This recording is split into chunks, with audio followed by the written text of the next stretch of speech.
안녕하세요. 저는 50대 초반 여자입니다. 최근에 좀 어이없는 일을 겪게 돼서 사연을 신청하게 되었습니다. 지금도 현재 법적으로 소송 중이긴 한데 예비 며느리였던 상대 집안의 딸이 한 번만 용서해달라고 사정하고 있는 상황이라 고민 중에 있습니다. 먼저 제 아들과 저와의 관계에 대해서부터 이야기를 풀어나가야 현재 제가 겪고 있는 일에 대해 여러분들께서 이해를 하실 것 같아 15년 전으로 거슬러 올라가야 할 것 같습니다. 그때 당시 저희 부부는 중식당을 운영하고 있었어요.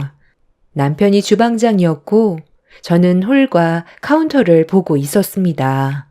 그리고 현재 제 아들과 인연이 만들어진 건 어느 겨울날 한방눈이 앞이 안 보일 정도로 많이 내리고 있었는데 그때 눈보라를 뚫고 식당 안으로 들어온 한 아이가 있었어요. 상태가 안 좋아 보일 정도로 상당히 지쳐있던 아이는 배가 많이 고픈지 구석진 곳에 자리를 잡더니 짜장면 한 그릇을 주문하더라고요. 그때 식당에는 아무도 없었고 아이 혼자만 앉아 있었습니다. 저는 남편한테 짜장면 주문이 들어왔는데 아이가 많이 배가 고픈 것 같다며 양을 좀 넉넉하게 만들어주면 좋겠다고 부탁을 했어요. 저희 부부는 평소에도 봉사활동도 많이 다니고 자주는 아니더라도 가끔씩 하루 날 잡아 노인분들을 위해 식사를 대접해 드리는 일도 지속적으로 해왔었어요. 그래서 저희 식당에 당장 돈이 없는 분들이 가끔 찾아와서 도움받을 때가 몇 번 있었습니다. 저는 식당에 들어온 아이의 모습을 처음 딱 봤을 때 어떤 상황인지 대충 알 수 있었고 돈을 받고 싶은 생각도 없었습니다. 배가 얼마나 고프면 앞이 안 보일 정도로 눈이 많이 내리는 눈보라를 뚫고 들어왔는지 아이의 상황이 안타깝고 불쌍하게만 느껴졌어요. 그렇게 아이가 기다리던 음식이 나오자 허겁지겁 배를 채운 모습을 보니 너무 딱하더군요. 추운 겨울날 입고 있던 옷도 두껍지 않은 얇은 옷을 입고 있었는데 상당히 낡은 상태였죠. 주방에서 음식을 만들고 나온 남편은 짜장면을 허겁지겁 먹고 있는 아이를 보더니 다시 주방으로 들어가 볶음밥과 탕수육을 추가로 만들어 저에게 내어 주었어요. 아이는 볶음밥과 탕수육을 보더니 자기가 주문한 게 아니라고 당황해 하길래 서비스라며 긴장하고 있는 얼굴을 바라보면서 미소로 아이의 긴장을 풀어 주었습니다. 그렇게 추가적으로 내어준 음식까지 깨끗이 비운 아이는 카운터로 걸어오더니 머뭇거리면서 주머니를 뒤적거리더니 전혀 예상하지 못한 물건을 건네 주었습니다. 쓰레기 종량제 카드를 내밀며 이 카드로도 결제를 할 수가 있냐고 물어보며 불안한 표정을 보이길래 어떤 식으로 대처를 해야 될지 모르겠더라고요. 그런데 이 모습을 지켜본 남편이 제 옆으로 다가와 건네봤더니 결제를 하는 척 하면서 저희 식당에서만 사용할 수 있고 다른 곳에서는 사용할 수 없는 카드라면서 배고플 때마다 밥 먹으러 오면 된다고 좋게 대화를 풀어 나갔습니다.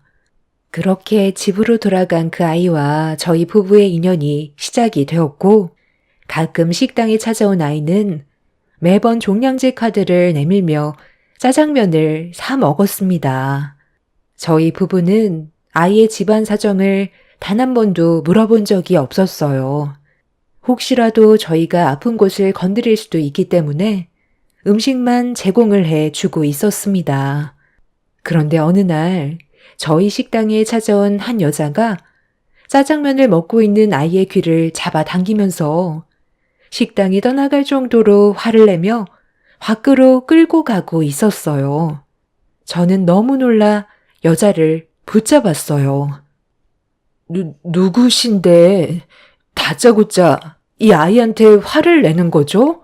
아직 다 먹지도 않았는데 무작정 끌고 나가시면 어떡해요.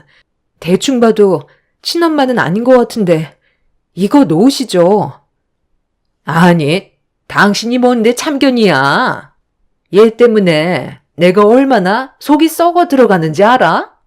내가 친엄마는 아니더라도 얘를 먹여주고 채워주고 있으니 엄마나 다름없지. 관리해야 될 애들이 얼마나 많은 줄 알아? 너 내가 보육원에서 나가지 말라고 그랬지? 너 하나 없어지는 게 문제가 아니라 사고라도 나면 내 입장이 곤란해진다는 거 몇 번이나 말했어. 저번에도 나가지 말라고 크게 혼났으면 말귀를 알아들어 먹어야지. 이리 와. 너 혼자만 생활하는 것도 아닌데 계속 멋대로 굴 거야? 저기 일단 놓고 얘기하세요. 보육시설이라뇨. 그럼 이 아이는 부모가 없다는 말인 거예요? 아니, 그래도 그렇지. 정신없이 밥을 먹고 있는 아이를 무작정 끌고 나가면 어떡해요. 다 먹을 때까지 기다려줄 수 있는 거잖아요. 보육원에서 밥을 얼마나 시원찮게 줬으면 며칠 굶은 애처럼 허겁지겁 먹고 있었다고요. 참나, 원장인 내 말을 안 들었는데 무슨 밥을 줘요? 굶기지 않을 정도로 저희가 알아서 잘하고 있으니 그런 건 신경 쓰지 마시죠. 근데 너 지금 뭐 하는 거니? 이리 내놔봐라. 뭐야 이건? 어디 갔나 했더니 네가 가지고 있었어? 이걸로 여태껏 이 식당에 와서 음식을 먹은 거야? 이건 신용카드가 아니라 쓰레기 종량제 카드라고. 음식을 사 먹을 수 없는 카드인데 내 지갑에서 몰래 카드를 꺼내 가지고 나온 거야? 당신들이 지금 무슨 짓을 저질렀는지 알아요? 딱해 보인다고 무상으로 음식을 제공해 준 것 같은데 얘는 쓰레기 종량제 카드만 있으면 밥을 사 먹을 수 있다고 생각한다고요. 그럼 나중에 다른 곳에서 문제를 일으키게 되면 당신들이 책임질 거예요. 그쪽 딴에는 좋은 일 한다고 생각하겠지만 이게 저희들한테는 상당히 피곤한 일이 되는 거라고. 지금까지 먹었던 음식값 얼마예요? 오죽 딱해 보였으면 그랬겠습니까? 돈 받을 생각 애초부터 없었고 혹시 몰라 그 카드는 저희 식당에서만 사용할 수 있고 다른 곳에서는 사용하지 못하는 카드라고 얘기해 줬었습니다. 이 아이가 계속 밖으로 맴돈다면 그건 보육시설에 문제가 있으니까 그런 거 아니에요. 아이가 얼마나 배가 고프면 찾아오겠어요. 그건 저희들이 알아서 할 교육 문제니까 그런 것까지 일일이 설명드릴 필요 없다고 생각하는데요. 자기가 뭘 잘못했는지 알아야 다음부터 사고를 안 친다고요. 어찌됐든 음식값은 안 받겠다는 거죠? 다음에 이걸로 딴소리 하면 안 됩니다. 너는 내가 마지막으로 경고하는데 한 번만 더 밖으로 나오면 그땐 평생 세상 빛을 못 보게 될 줄 알아. 다른 애들은 조용히 쥐 죽은 듯이 지내고 있는데 너만 왜 설치는 거야? 다른 애들도 보고 배우기 전에 오늘 따끔하게 혼 좀 나야 되겠다. 아니, 당신이 뭔데 아무 잘못도 없는 아이를 혼낸다는 거예요. 배가 고파서 밥 좀 먹겠다는 건데 그게 잘못됐어요? 이 아이가 일탈해서 지금 문제가 생겼나요? 조용히 밥만 먹고 들어간 걸로 알고 있는데 큰 사고 없이 다시 제자리로 들어간 것만도 다행 아니에요? 당신이 운영하는 보육시설에 이 아이를 맡기고 싶지 않네요.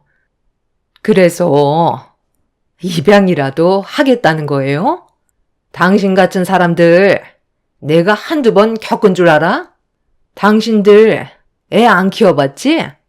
딱 보니까 아직 아이가 없는 것 같은데 처음엔 당신들처럼 아이한테 접근해서 도와주는 경우 정말 많아.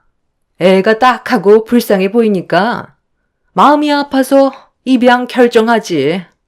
그런데 나중엔 이 핑계 저 핑계 대더니 결국 아이를 다시 보육시설로 놓고 가버리더라고.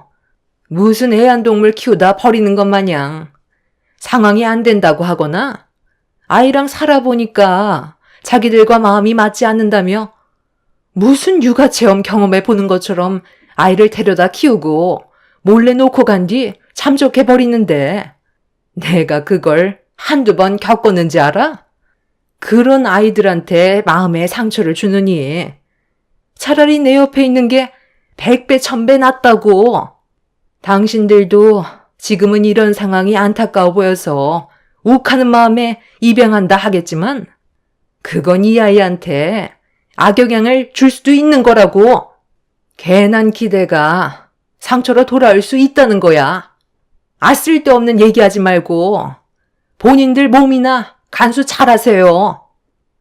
보육원 원장이라는 사람은 아이를 데리고 식당 밖으로 나가 차에 태웠고 저는 그런 모습을 보고 있으면서도 아무것도 할 수가 없었습니다. 제 친아들이 아니었기 때문에 지켜볼 수밖에 없었죠. 아이는 차에 올라타기 전까지 저희 부부에게 눈을 떼지 못했고 그 눈빛이 제 마음을 너무 아프게 만들었어요. 저희 부부가 아이를 가질 수 없는 몸은 아니었는데 워낙 삶이 바쁘고 봉사활동 위주로 살다 보니 아이 키울 여건이 만들어지지 않아 가질 생각을 하지 못하고 있었어요. 남편과 단둘이 직원 없이 중식당을 운영한 이유도 그런 인건비 모아서 불우한 사람들을 돕기 위해 남편과 단둘이 식당을 운영했었습니다. 그런데 그날 아이와 헤어지고 난 뒤 하루도 마음이 편하지가 못했어요. 보육원에서 어떻게 지내고 있는지 너무 궁금했었고 어디 다치거나 원장이라는 사람이 함부로 대하지는 않을까 하루에도 수십 번 불안한 마음에 일도 손에 잡히지 않았습니다.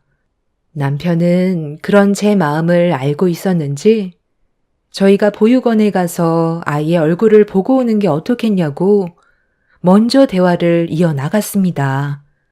저는 한치의 고민도 없이 남편과 함께 보육원으로 향하게 되었어요. 그리고 며칠 만에 보게 된 아이는 온갖 굳은 일은 혼자 다 하고 있었습니다. 식당에서 한바탕 난리를 쳤던 원장이라는 사람은 그 아이한테 소리치며 조금도 쉬지 못하게 계속해서 몸을 움직이게 만들었어요. 아이가 많이 힘들고 지쳤는지 주저앉아 버렸는데 그걸 본 원장이 꾀를 부린다고 손을 올리려는 순간 분노가 머리끝까지 올라와 버린 저는 원장한테 소리치며 달려가 강하게 밀친 뒤 아이를 끌어안았습니다. 그리고 딱 한마디 했어요. 제가 입양하겠다며 잡고 있던 아이의 손을 절대 놓지 않겠다고 결심을 하게 되었습니다. 그날 저희 부부는 절차를 밟아 정식으로 입양을 하게 되면서 아이와 새로운 인생길을 만들어가기 시작했습니다. 그때 당시 13살이었던 아이는 부모의 존재조차 모르고 있었어요. 2살 정도 됐을 때 보육원에 버려졌다는 것 말고는 알 수 있는 건 아무것도 없었습니다. 법적으로 제 아들이 되면서부터 과거는 중요하지 않았고 현실에만 충실하기로 했었죠. 저희 부부는 아이와 한 가족이 된 이후 제 아들이 원하는 꿈을 펼칠 수 있게 뒤에서 모든 걸 지원해 주었습니다.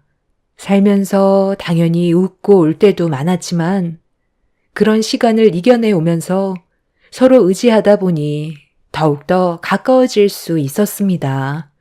정신없이 각자의 위치에서 열심히 살다 보니 어느새 저희 부부의 얼굴에는 주름도 많이 생기고 예전과 다르게 많이 변해 있었어요.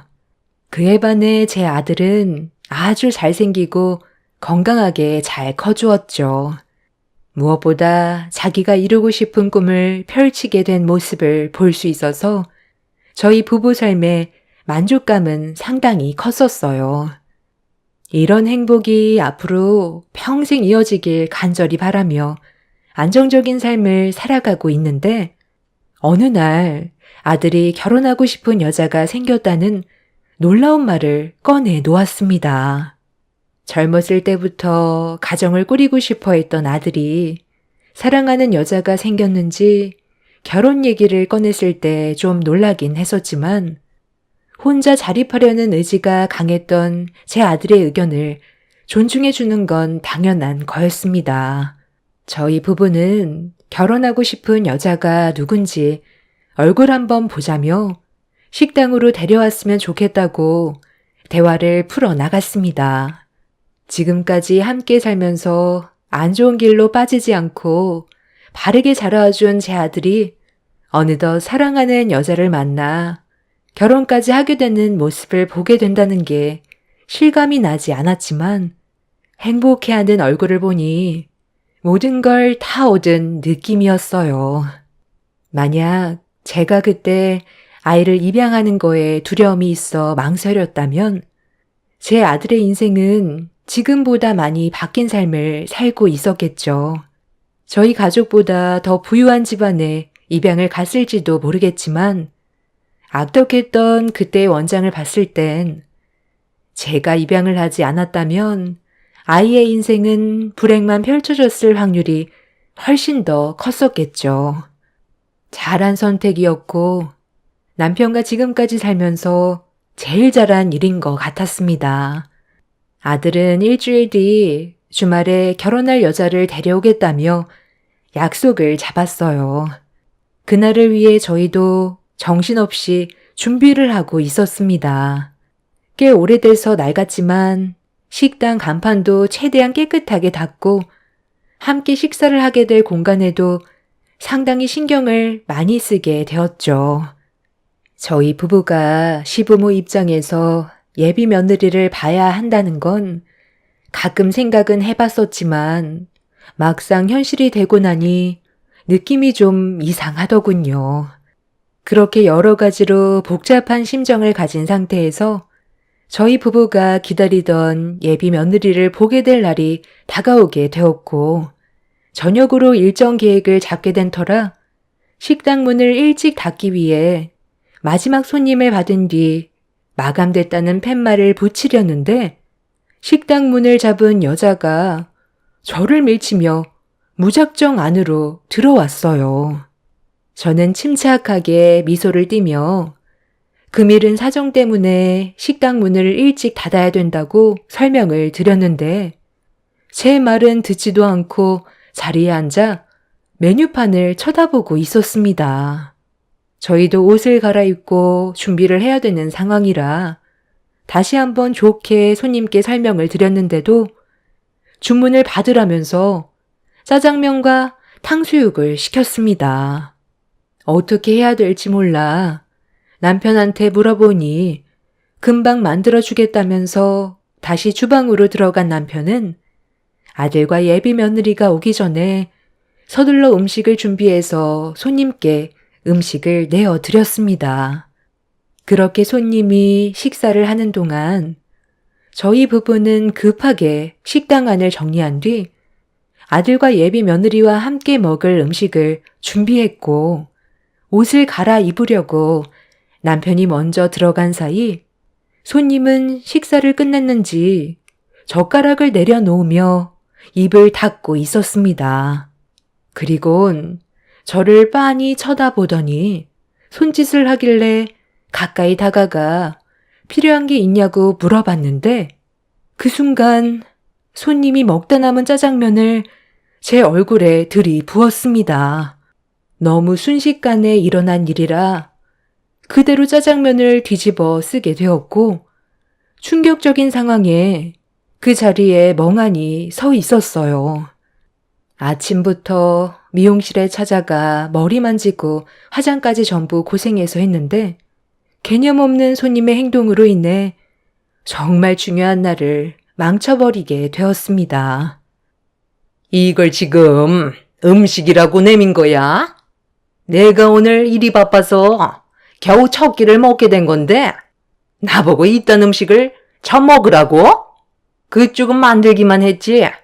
먹어보기는 했어? 동네에서 꽤 유명한 중식당이라고 하길래 그래도 어느 정도 기대하고 왔더니만 완전 쓰레기 음식을 팔고 있었네. 이딴 식으로 만들어 놓고 돈을 받으려 들어? 아니, 음식이 마음에 들지 않으면 말로 하면 되지. 지금 이게 뭐 하는 짓이에요? 그쪽이 무슨 짓을 저질렀는지 알아? 오늘이 얼마나 중요한 날인데. 아유, 그게 나랑 무슨 상관이야? 애초부터 음식을 제대로 만들어서 제공을 했으면 이런 일은 생기지 않았겠지. 이 집 소문 좀 났다고 아주 개판으로 운영하는구만. 당신 지금 뭐 하는 짓이야? 옷 갈아입는 동안 갑자기 이게 무슨 일이야? 이 사람이 뭘 잘못했길래 짜장면을 머리 위로 엎은 건데? 불만이 있으면 말로 하면 되잖아. 그쪽이 주방장이야? 짜장면 먹어는 봤어? 이딴 걸 음식이라고 나한테 제공을 한 거야? 아주 형편없더구만. 이딴 걸 팔면서 돈을 받으려 들어? 정말 말 웃기게 하시네. 솔직하게 말하지 그래. 음식이 맛이 없었다고? 정말 맛이 없었으면 한 젓가락 하고 말았겠지. 거의 다 먹어놓고 괜히 돈 내기 싫으니까 이 난리를 치는 거 아니야? 내가 죄송하다고 할 줄 알았나 본데 당신이 저지른 행동이 어떤 문제를 일으키게 될지 감이 안 잡히지? 영업방해죄로 고소해야 정신 차릴래? 내가 오늘 중요한 날이라서 다시 서둘러 준비를 해야 되거든? 조용하게 넘어갈 테니 음식값 지불하고 오늘 아침에 미용실 가서 머리 만진 값만 주면 더는 일을 키우지 않을 테니까 쓸데없이 안 좋은 상황 만들게 하지 말고 조용히 돈만 지불한 뒤 다시는 식당 앞에 얼씬거리지 마. 지금 손님을 상대로 협박하는 거야? 정작 피해를 받은 사람이 누군데 내 앞에서 큰 소리야? 경찰에 신고를 하겠다고? 너 내가 누군지 알아? 갑자기 찾아와 식사를 마친 손님이 그날 일정을 망치게 될 거라곤 상상조차 하지 못했어요. 더 충격적인 건 제가 음식값과 미용실에서 머리 만진 값을 지불하지 않으면 영업방해죄로 경찰에 신고하겠다는 말을 하자 테이블에 있던 빈 그릇을 들어 사정없이 제 뺨을 내리쳐 버렸습니다. 식당 안에 울려 퍼질 정도로 짝 하는 소리와 함께 제 고개가 돌아가는 순간 힘들게 부여잡고 있던 이성의 끈을 놓게 되었고 식탁 테이블에 올려져 있던 탕수육 접시를 그대로 들어 손님의 면상에 그대로 밀어 버렸어요. 그리고 따로 달라고 했던 탕수육 소스를 손님의 머리 위로 전부 부어버린 뒤 경찰에 신고를 하게 되었습니다. 제 인생에 있어 정말 중요한 날이었는데 개념 없는 손님 하나 때문에 그날 일정을 망치게 되자 남편은 급하게 아들한테 전화를 걸었어요. 다른 날로 계획을 해야 될 것 같다며 설명을 하려고 전화를 했는데 탕수육 소스를 뒤집어 쓴 손님이 자기 사이가 누군지 아냐고 법을 다스리는 검사라고 식당 안의 물건들을 전부 집어던지며 난리를 치고 있었어요. 그리고 그와 동시에 식당의 문이 열렸고 아수라장이 되어버린 식당 안의 풍경을 제 아들과 그리고 그 뒤를 따라 들어온 예비 며느리가 전부 보게 되었습니다. 어머니, 아들 왔어요. 저희가 좀 일찍 왔죠? 어머니, 아버지, 이게 지금 무슨 상황이에요? 온몸에 왜 짜장면이 묻어 있는 건데요? 무슨 일 있었어요? 말도 마라. 저 여자가 영업이 끝났다고 했는데도 다짜고짜 막무가내로 들어오더니 음식을 주문하는 거야. 배가 많이 고파 보이는 것 같아. 어쩔 수 없이 마지막 손님으로 받았는데 음식을 맛있게 먹어놓고 형편없다면서 갑자기 먹다 남은 짜장면을 내 머리 위로 엎어 버렸지 뭐야. 저 여자는 자기가 뭘 잘못했는지 전혀 모르고 있다. 경찰에 신고하겠다고 하니까 자기 사위가 검사라고 더 난리를 치면서 식당 안을 아수라장으로 만들어 버렸다니까. 내 살다 별 이상한 사람 때문에 오늘 정말 중요한 날에 이게 무슨 꼴이니? 아휴, 오늘 우리 아들과 결혼하고 싶어서 허락받으려고 왔는데 이런 모습 보여서 미안해요. 나도 일이 이렇게 될지 몰랐네. 저기, 잠깐, 고개 좀 들어볼 수 있어요? 엄마 맞죠? 아니, 숨지 말고 얼굴 좀 보여달라니까요. 엄마 맞잖아. 여기서 지금 뭐 하는 거야? 엄마가 무슨 일을 저질렀는지 알아? 여기 민호 오빠 부모님이 운영하시는 식당이라고. 여긴 어떻게 알고 온 건데? 엄마 설마 오늘도 아빠랑 싸우고 뛰쳐나온 거야? 어머님. 아니, 이게 어떻게 된 일이야? 하영아, 너희 어머님이 왜 우리 부모님 식당에서 이러고 계시는 건데? 고개만 숙이지 말고 말씀 좀 해보세요. 아니, 일을 어쩐다냐. 여기가 자네 부모님이 운영하던 식당이었어? 아니, 나한테 진작 말을 하지 그랬어. 나는 전혀 알지 못했는데. 많은 식당 중에 하필 예비 사돈 되실 분의 식당에 들어오다니. 알았다면 나도 이렇게 행동하지 않았겠지.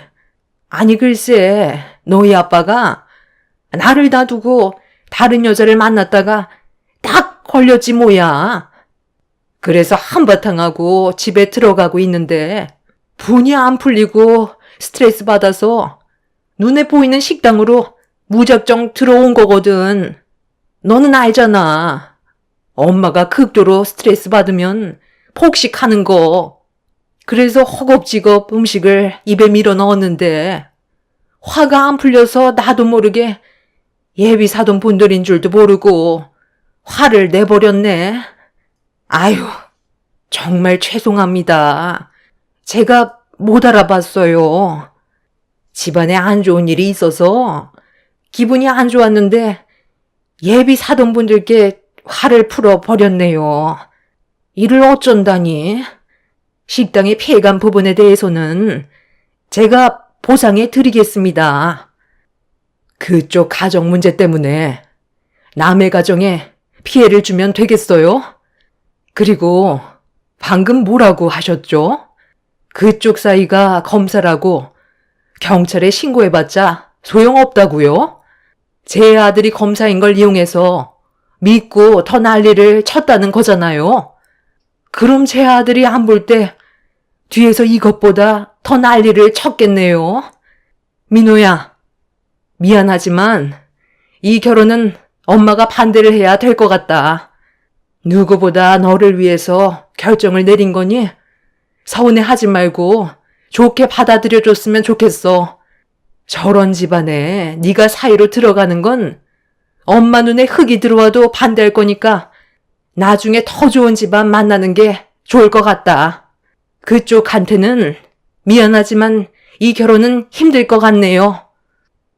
예비 사돈이 될 뻔했던 그 여자는 뒤늦게 사태 파악을 하고 저에게 용서를 구했지만 이미 그 집안이 어떤 집안인지 충분히 알았기 때문에 제 아들을 사이로 보내주고 싶지 않았습니다.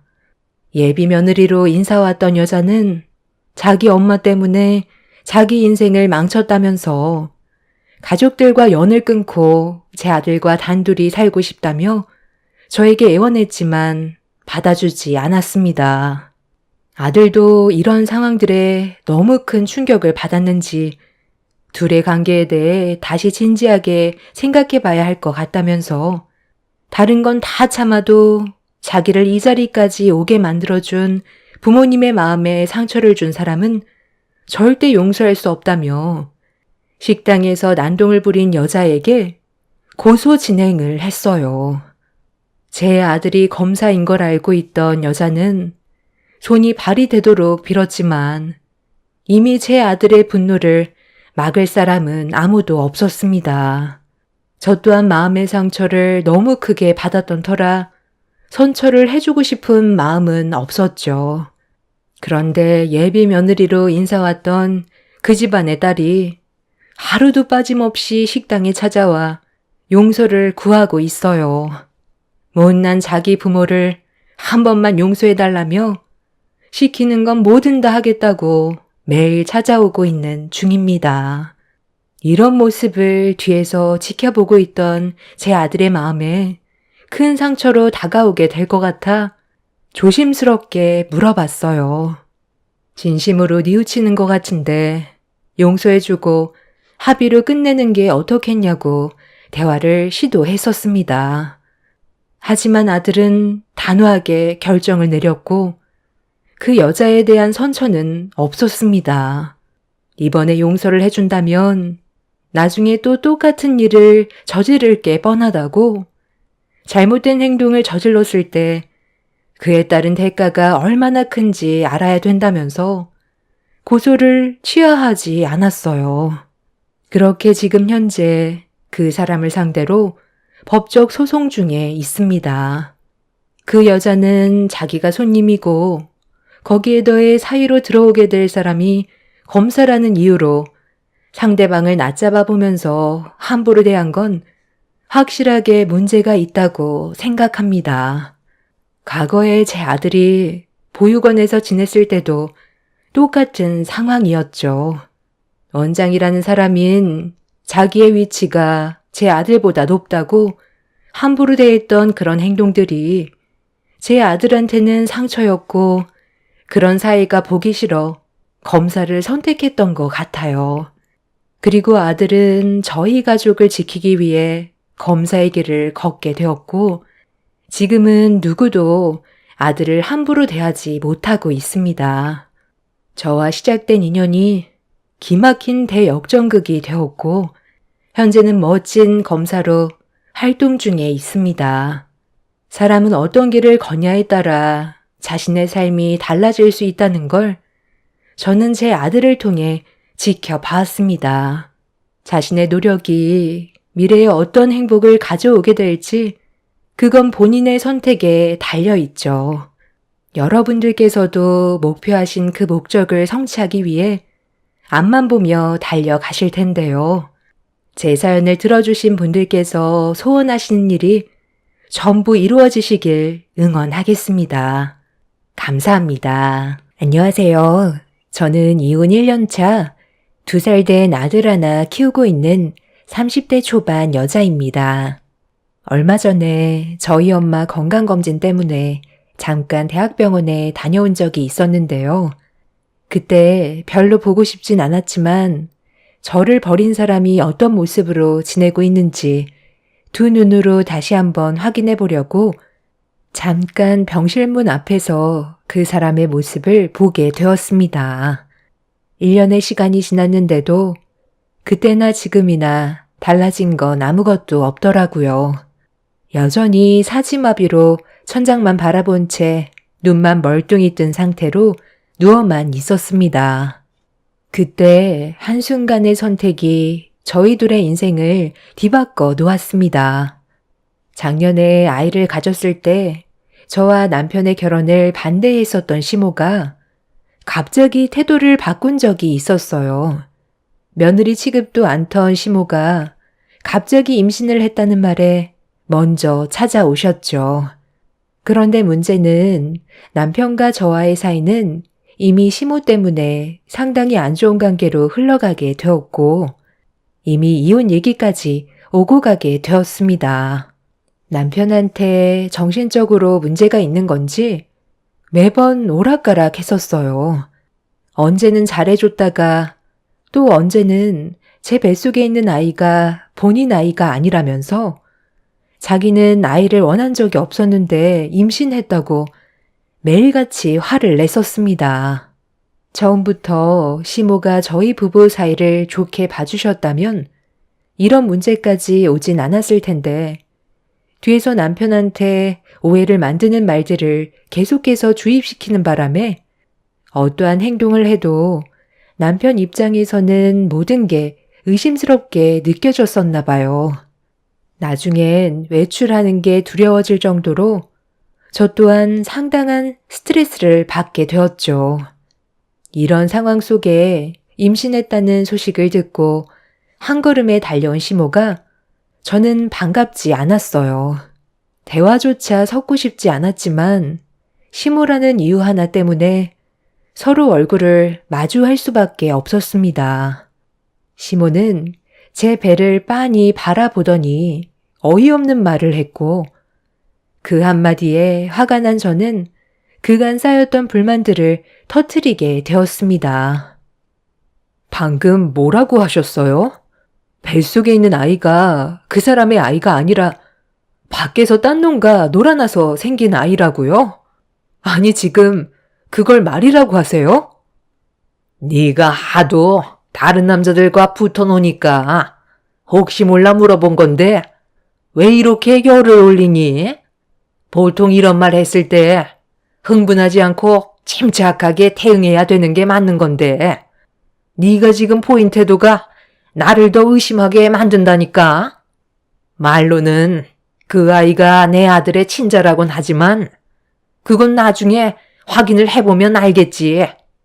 네가 처음부터 나한테 의심사는 행동을 하지 않았다면 이런 일은 없었을 테지만 살아온 환경은 달라지지 않거든. 배운 게 도둑질이라고. 안 싸더니 예전에 술집에서 일을 하면서 너를 키웠을 때 옆에서 뭘 보고 배웠겠니? 나는 그런 것도 모르고 너랑 내 아들의 결혼을 허락했으니 내 속이 얼마나 뒤집어지겠어?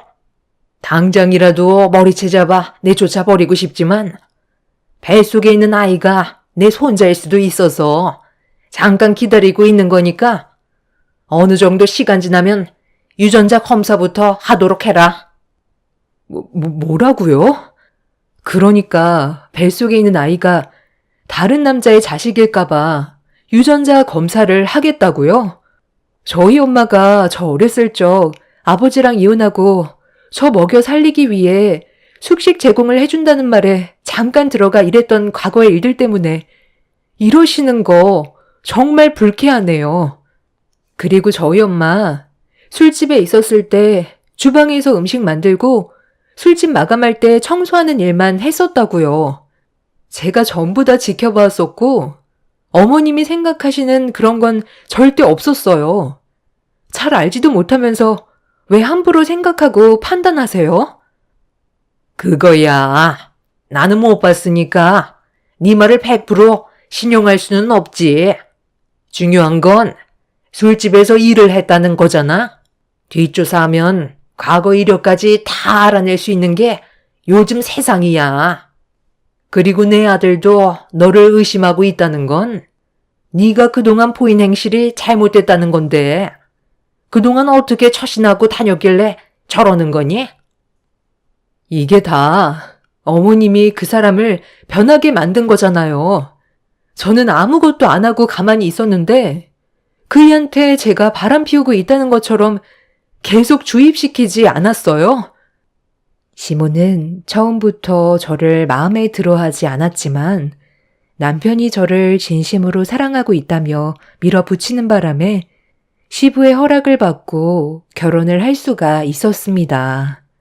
결혼식 당일에도 신부 대기실에 있었던 저에게 찾아와 내칠 수 있는 방법은 수없이 많다며 저와 남편과의 사이를 오랜 시간 걸리지 않고 떨어뜨려 놓겠다며 뭣도 없는 제가 며느리로 들어오는 건 받아들일 수 없다는 말을 결혼식 날 거침없이 뱉었습니다.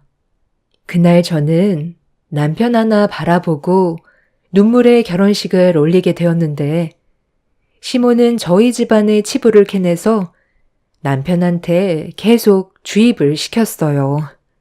처음에야 당연히 저는 절대 그런 여자가 아니라고 했지만 시모의 거짓말을 지속적으로 듣던 남편은 조금씩 심적으로 힘들었는지 저에 대한 의심을 가지게 되었습니다.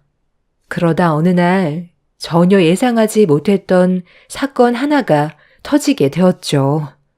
마트에서 장을 보고 배달을 요청하려고 주소를 적은 다음 카운터에 있는 직원에게 저희 집 주소와 전화번호를 메모지에 적어 건네주었는데 전달받은 직원이 제가 장을 봐놓은 카트에 테이프로 붙이려는 순간 남편이 갑자기 나타나서 직원이 들고 있던 메모지를 뺏었습니다. 일을 해야 될 남편이 무슨 이유 때문에 마트에 왔는지 알 수 없었던 저는 제 앞에 나타난 모습에 당황해서 쳐다보고 있었는데 남편이 집 주소와 전화번호가 적힌 메모지를 보며 마트에서 화를 냈어요. 제가 마트에서 일하는 직원과 바람을 피운다고 오해를 하고 있었습니다. 그때 당시 정말 할 말을 잃었었고 남편한테 실망을 했지만 이미 제 말은 귀에 들어가지 않았습니다. 그리고 이런 상황을 뒤에서 시모가 만들었다는 걸 알게 되었죠. 남편은 시모가 마트에서 제가 어떤 남자와 심상치 않은 관계라며 남편을 심적으로 불안하게 만들었고 그날도 어김없이 마트에서 직원한테 꼬리치는 모습을 봤다며 사진 한 장을 남편의 핸드폰에 전송을 했었습니다.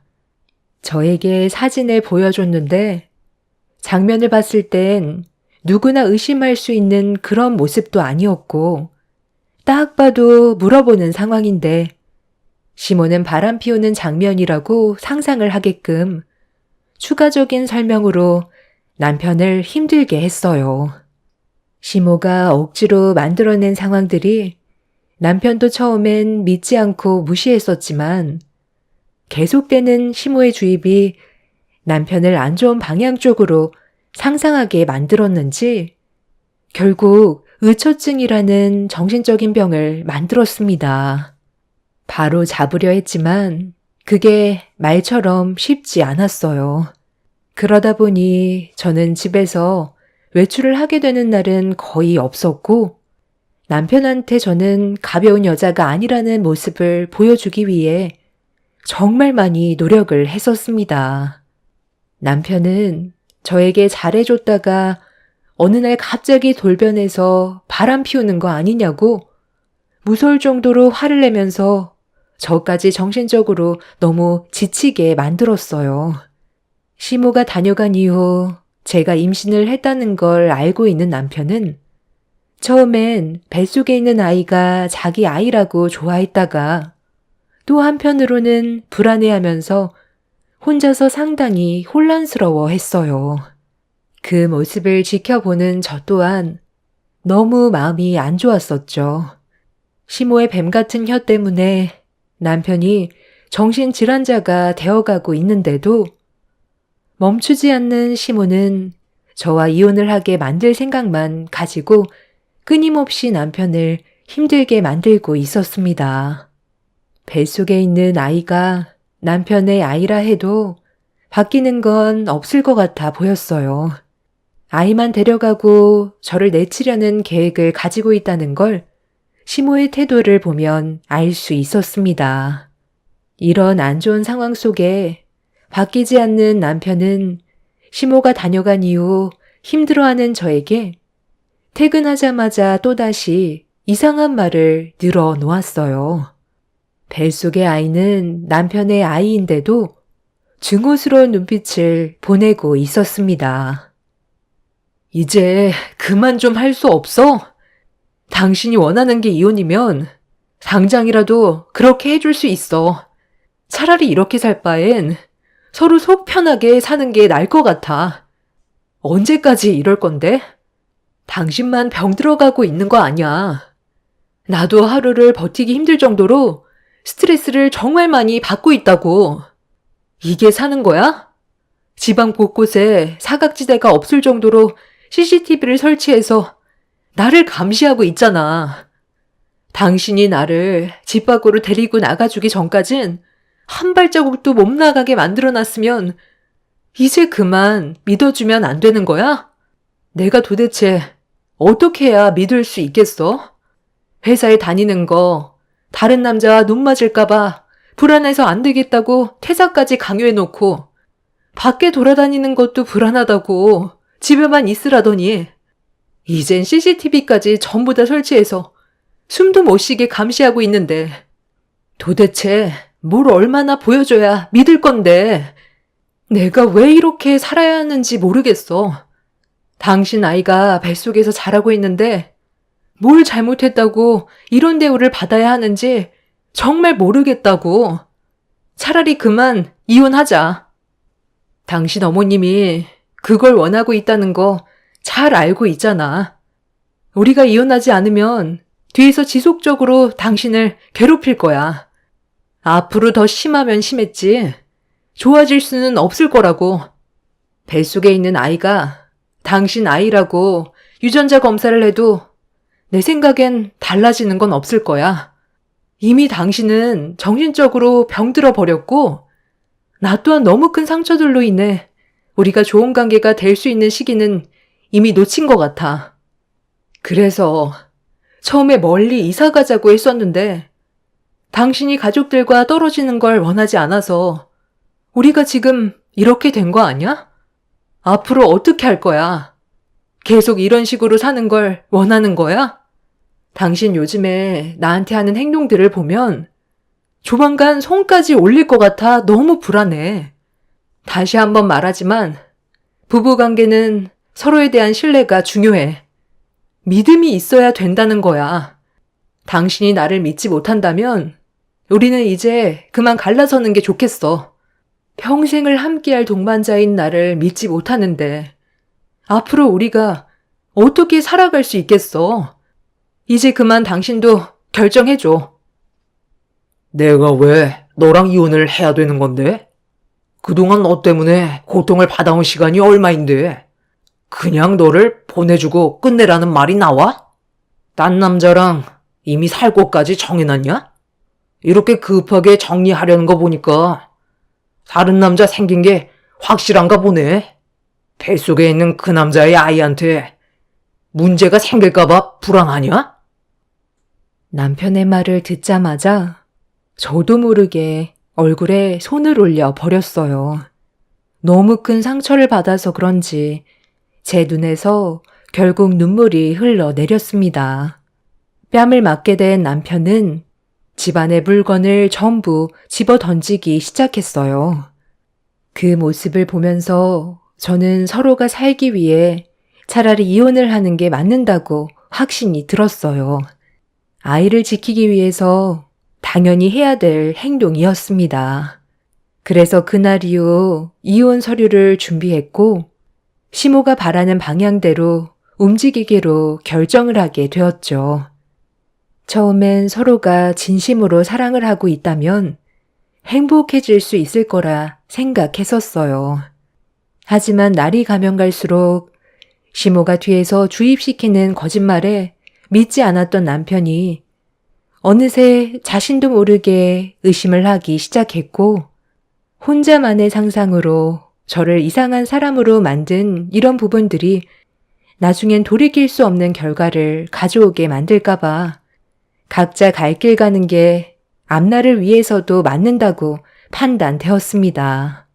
남편은 저와 이혼을 하지 않겠다고 그동안 자기를 힘들게 한 거에 대해 똑같이 갚아주겠다면서 거부를 했었지만 본인도 많이 힘들었는지 어느 정도 시간이 지나자 이혼 서류에 도장을 찍었고 저희 부부는 다음 날 법원으로 가기 위한 준비를 끝내게 되었습니다. 너희들 갑자기 뜬금없이 이혼이라니. 아직 몇 가지 더 확인해 볼 게 있는데 말도 없이 이혼한다고 하면 어쩌자는 거야? 내일 법원은 절대 못 간다. 이제 와서 왜 또 그러세요? 저희는 이미 결정 지었어요. 번복할 생각 없고 이제 그만 이혼할 거예요. 어머님이 상황을 이렇게 만들었잖아요. 뒤에서 이 사람한테 계속 저에 대한 안 좋은 감정을 만들게 하려고 악화시켰으면서 갑자기 이혼을 하면 안 된다고요? 그럴 거면 처음부터 저희가 행복하길 바라셨어야죠. 뱃속에 있는 아이가 우리 집안 자손인지 아닌지 그것만 확인해 보자. 솔직히 안 봐도 내 손자인 거 알고는 있는데 혹시 모르니 확실하게 하는 게 좋잖니? 제가 왜 그렇게 해야 되는 건데요? 유전자 검사하는 거 태아한테 상당한 스트레스를 준다는 말을 들어서 저는 그런 거 안 할 생각이에요. 어머님은 그냥 다른 남자의 자식이라고 속 편하게 생각하세요. 뱃속에 있는 아이가 어머님 손자라고 해도 지금은 달라질 게 없어요. 이 사람은 앞으로 평생 계속해서 저를 의심할 거예요. 어머님이 저 사람을 어떻게 병들게 했는지 보세요. 이미 끝났어요. 이혼할 거고 다시는 어머님 집안의 며느리로 돌아갈 생각 없습니다. 네가 이렇게까지 말을 하는 거 보면 정말 뱃속에 있는 아이가 우리 박씨 자손인가 보네. 재우야, 이혼 그거 좀 더 미루면 안 되겠니? 출산할 때까지만 버텨봐. 엄마가 원하셨던 거고 저는 이혼을 번복할 생각 조금도 없어요. 저 사람 뱃속의 아이가 내 자식이라 해도 저는 이미 감정이 남아있지 않기 때문에 좋은 결혼 생활을 유지할 수는 없을 것 같아요. 함께 있는 동안에는 계속 의심을 할 텐데 정말 마지막에 누군가 하나는 잘못돼야 멈추게 될지도 모른다고요. 그 전에 저는 멈추고 싶어요. 그러니 엄마도 더 이상 저희 관계에 관여하지 마세요. 시작은 엄마가 했어도 마무리는 제가 할게요. 엄마 덕분에 저희 결국 이혼하네요. 잠깐만.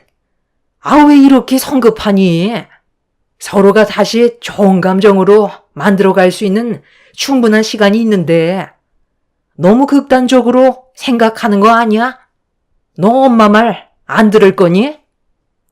시몬은 저희 부부가 이혼을 하겠다는 말에 상당히 불안해했어요. 원래의 계획은 둘이 갈라서게 만드는 게 목표였는데 제 뱃속에 아이가 생기게 되자 시몬은 그래도 손자는 보고 싶었는지 이혼을 멈추길 바랐습니다.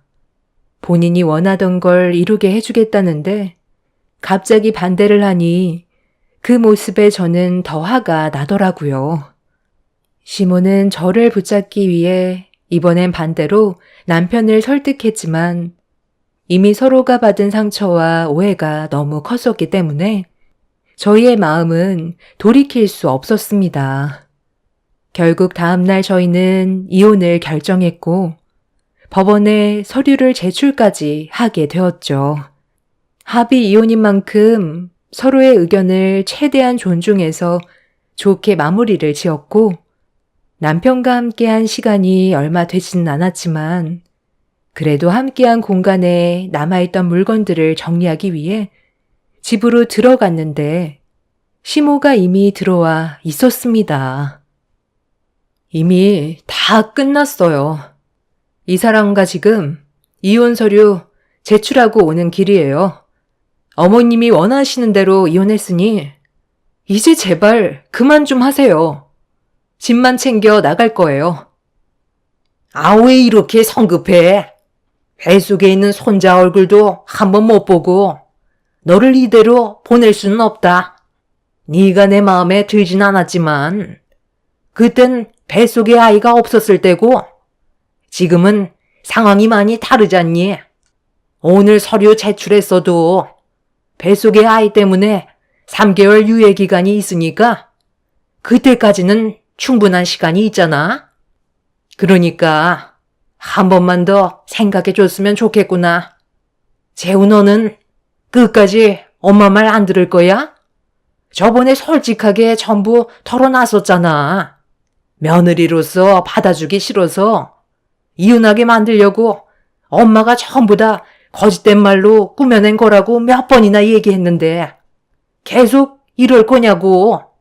이제 그만하고 서로 다시 좋은 관계로 지내거라. 그게 그렇게 어렵니? 당연히 어렵죠. 이미 저는 이 사람이 하는 행동 하나하나가 전부 다 의심스럽고 저 몰래 다른 남자를 만나는 것 같은 느낌을 지울 수가 없어요. 밖에 돌아다닐 때도 눈깔이 돌아가는 것도 신경에 거슬릴 정도라고요. 모든 행동들이 저에게는 이 사람이 끼부리는 것처럼 보이는데 제가 그런 모습을 언제까지 지켜볼 수 있을 것 같아요? 엄마가 예전엔 저희들을 이혼시키기 위해 했던 행동들이라고 하지만 지금은 상황이 많이 달라요. 제가 저 사람이 의심스럽고 모든 행동들이 바람 피우는 것 같은 느낌을 지울 수가 없어 너무 괴로워요. 오죽했으면 집안 곳곳에 CCTV를 전부 설치해 놨겠어요? 엄마가 시작한 거 제가 마무리 짓겠다고요. 저도 이런 식으로 사는 거 너무 힘들어요. 그냥 혼자 있고 싶으니까 그만하세요. 뱃속에 있는 아이가 제 아이라 해도 저는 행복하지 않다고요. 아, 그래. 충분히 알아들었다. 그럼 우리 조금만 더 시간을 가져보도록 하자. 생각할 수 있는 시간 정도는 가질 수 있잖아. 이거 오늘 너한테 주려고 온 거다. 그동안 내가 너무 안 좋게만 생각한 것 같아 미안해서 하나 준비했으니 이거 받고 기분 풀어주면 안 되겠니? 요즘 젊은이들 슈퍼카라고 하면 환장한다면서. 이거 2억짜리 차키다. 사람 시켜서 주차장에 세워놨으니 가서 한번 확인해봐라. 우리 박씨 자손 품었는데 이 정도는 해줘야지. 일반 국산차 사고 다니면 사람들이 무시하고 함부로 운전해서 사고가 날 수도 있으니까 이 차 꼭 타고 다녀야 한다. 어느 누가 2억짜리 슈퍼카 옆에 붙어 있을 수 있겠니? 주위에서 알아서 피하고 알아서 갈 테니까 어디를 가더라도 꼭 이 차를 타야 된다. 그래야 뱃속에 있는 우리 손자를 지킬 수 있는 거야. 셰미가 그동안 정말 미안했다. 아, 이럴 거면 애초부터 잘하던가. 우리 집안 아이 임신했다고 사람이 이렇게까지 변해요? 이 차 주면 이 남자 저 남자 막 꼬시고 다니겠다. 니까짓 게 2억짜리 슈퍼카가 가당키나 하냐? 너희 집안 수준을 생각해. 장모한테 배운 게 꼬리 치는 건데 슈퍼카 타고 다니면 꼬리가 나만 하겠어? 당장 키 내놔. 남편은 시모가 제 손에 쥐어준 차키를 빼서 밖으로 나가 버렸어요. 너무 당황했던 나머지 밖으로 나가는 남편을 멍하니 바라만 보고 있는데 시모가 남편을 말리기 위해 뒤쫓아갔고 저는 더 이상 상관하지 않고 짐을 꾸리고 있었습니다. 그런데 잠시 뒤 밖에서 엄청난 충돌음과 함께 비명소리가 들리길래 거실 창문 밖의 상황을 살펴보는 순간 충격적인 광경에 가슴이 철렁 내려앉아 급하게 1층으로 내려갔어요. 연기가 피어오르고 있던 차에서 시모가 문을 열기 위해 안간힘을 쓰고 있는데 이미 심각하게 파손이 되어버려 손을 쓸 수 없는 상태였습니다. 저도 슈퍼카 안에 타고 있던 남편을 외쳐 부르면서 차 문을 열려고 했지만 심각하게 충돌해서 그런지 양쪽 문짝이 틀어져서 도저히 손을 쓸 수가 없었어요. 아파트 경비원분께서 바로 119에 신고를 해준 덕분에 오랜 시간이 걸리지 않고 정신을 잃은 상태에서 출혈도 심했던 남편을 무사히 꺼낼 수는 있었지만 문제는 여기서 끝이 아니었습니다. 수술실에서 오랜 시간 수술을 하고 병실로 옮겨졌지만 남편은 심각한 사지마비였어요. 회복할 수 있는 시간이 언제인지도 모를 정도로 상황이 좋지 않았었죠. 운전을 못하는 사람도 아니고 남편한테는 고가의 스포츠카가 몇 대 정도 있었기 때문에 운전하는 건 문제 없을 줄 알았는데 왜 갑자기 사고가 난 건지 이해할 수 없었습니다. 사고가 난 현장에서 경찰이 CCTV를 확인해 봤는데 차에 심각한 이상이 있었던 걸 확인하게 되었다며 당시 사고 영상을 보여줬었어요.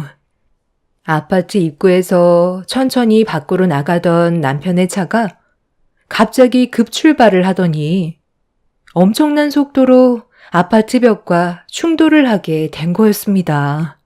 그래서 차량의 상태를 확인하게 됐는데 그 차는 시모가 중고차 매장에서 구입한 차량이었어요.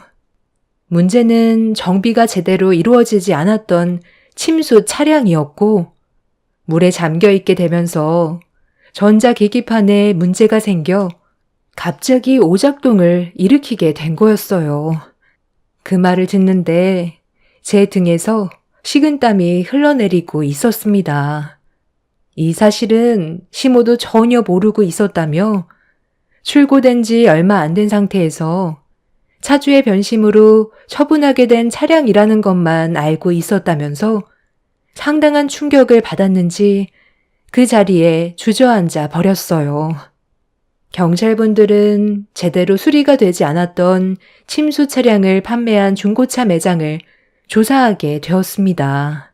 만약 제가 그 차를 운전하게 됐다면 저뿐만 아니라 뱃속에 있던 아이까지 위험해질 수 있는 상황이었습니다. 시모는 이 모든 게 자기 잘못 때문에 벌어진 일이라며 오열을 하면서 땅을 쳤지만 이미 남편은 손가락 하나 까딱할 수 없을 정도로 심각한 사지마비가 되어버린 상태였습니다. 시모의 이기적이고 생각 없는 행동들이 돌이킬 수 없는 결과를 초래하게 만들었고 남편과 이혼한 지 1년이 지난 시점에 몰래 병실 밖에서 남편의 모습을 봤는데 1년 전과 다른 건 전혀 없었습니다. 천장만 바라보고 있는 그 모습이 안타까웠네요. 시모는 아들 손자 얼굴 한 번 못 보고 사지마비가 되어버린 아들을 병간호하면서 하루하루를 괴롭게 살고 있습니다. 본인의 잘못된 행동으로 인해 돌이킬 수 없는 일들에 대해 벌을 받고 있는 중이죠. 저희 엄마의 건강검진이 끝나서 사지마비가 된 전 남편의 모습을 뒤로한 채 집으로 돌아가려는데 병원 밖 벤치에 앉아있는 시모를 발견했어요. 눈물을 흘리면서 상당히 괴로워하는 모습을 볼 수 있었습니다. 자신이 저지른 과거의 잘못된 행동들에 대해 뉘우치고 있는 것 같아 보였습니다. 만약 다시 과거로 돌아가 저희 부부 사이를 시모가 축복해 줬다면 이런 일은 절대 일어나지 않았겠죠. 지금도 행복하게 잘 살았을 테고 시모는 태어난 아들 손자를 품에 안아볼 수 있었을 텐데 본인의 이기적인 행동들 때문에 돌이킬 수 없는 결과를 가져오게 되었다는 게 참 마음이 안 좋습니다. 의사 말로는 회복하기 힘들 것 같다고 기적을 바라보기에는 시기가 너무 늦었다는 말을 듣게 되었습니다. 그리고 환자인 본인이 회복하려는 의지가 없어 보인다며 고개를 흔들더라고요. 눈을 깜빡이는 걸로 의사소통이 가능한데 그것조차 하지 않으려 한다네요. 이런 가정을 만든 시모가 뼈를 깎는 고통으로 살았으면 좋겠어요. 저희 부부의 행복을 빼앗아 버렸으니 그 고충을 감당해야 된다고 생각합니다. 저는 앞으로 이 세상에 태어난 제 아들과 열심히 살아가려고요. 제 기막힌 사연 들어주신 분들의 가정에는 불행이 아닌 평화와 행복이 가득하시길 바랍니다. 감사합니다. 안녕하세요. 저는 40대 초반 여자입니다. 얼마 전에 신우 결혼식에 다녀온 적이 있었어요. 그리고 결혼식 당일 예상하지 못한 충격적인 광경이 눈앞에 펼쳐졌고 도저히 믿기지 않는 현실에 입을 다물지 못했습니다. 신우의 결혼식이 코앞으로 다가왔을 때 시댁 집안 분위기가 심상치 않았었어요. 저 또한 기분이 좋은 건 아니었던 게 아무리 남편의 동생이라지만 도가 지나치는 행동들이 눈에 거슬렸고 결국 듣고만 있던 남편은 감정이 터져 버렸습니다. 하나뿐인 동생 결혼식이라고 뒤에서 정말 많은 것들을 챙겨줬었는데 그런 고마움을 전혀 모르고 더 많은 걸 바라는 신우의 버릇없는 모습들은 눈살을 찌푸리게 만들었어요. 누가 봐도 잘못된 행동들인데 그걸 감싸고 도는 시부모님도 정말 이해를 할 수가 없었습니다.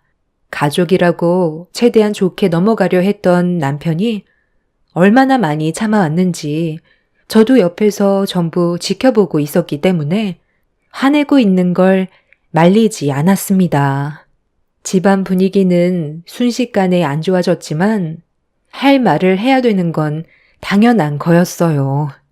아무리 신우가 남편의 동생이라 해도 안 되는 건 단호하게 거절을 하는 게 맞다고 생각했었는데 갑자기 시댁 식구들의 화살이 저에게로 꽂혔고 남편은 원래 신우의 말이라면 뭐든 들어줬었는데 갑자기 변한 태도는 제가 뒤에서 남편을 조종하고 있어서 그런 거라는 어이없는 말로 사람을 이상하게 만들었어요. 제가 봤을 때 원하는 걸 손에 넣지 못하니까 화풀이를 저한테 하는 것 같은 느낌이 들어 듣고 있던 저도 불만을 터뜨리게 되었습니다. 어머, 이게 왜 전부 제 탓인데요? 저희 새 집에 이사 온 지 2년 됐어요. 그런데 그 집을 왜 아가씨한테 줘야 하는지 모르겠네요. 대형 로펌 변호사한테 시집 간다고 해달라는 걸 전부 다 해줄 순 없는 거잖아요. 로펌 쪽 근처에 아파트 많고 이미 그쪽에서 집도 구한 걸로 알고 있는데 왜 저희가 살고 있는 집을 내어줘야 하는지 이해를 못하겠어요. 걸어서 10분 정도 되는 거리니까 로펌 회사와 가까워 욕심이 나는 건 알겠는데요.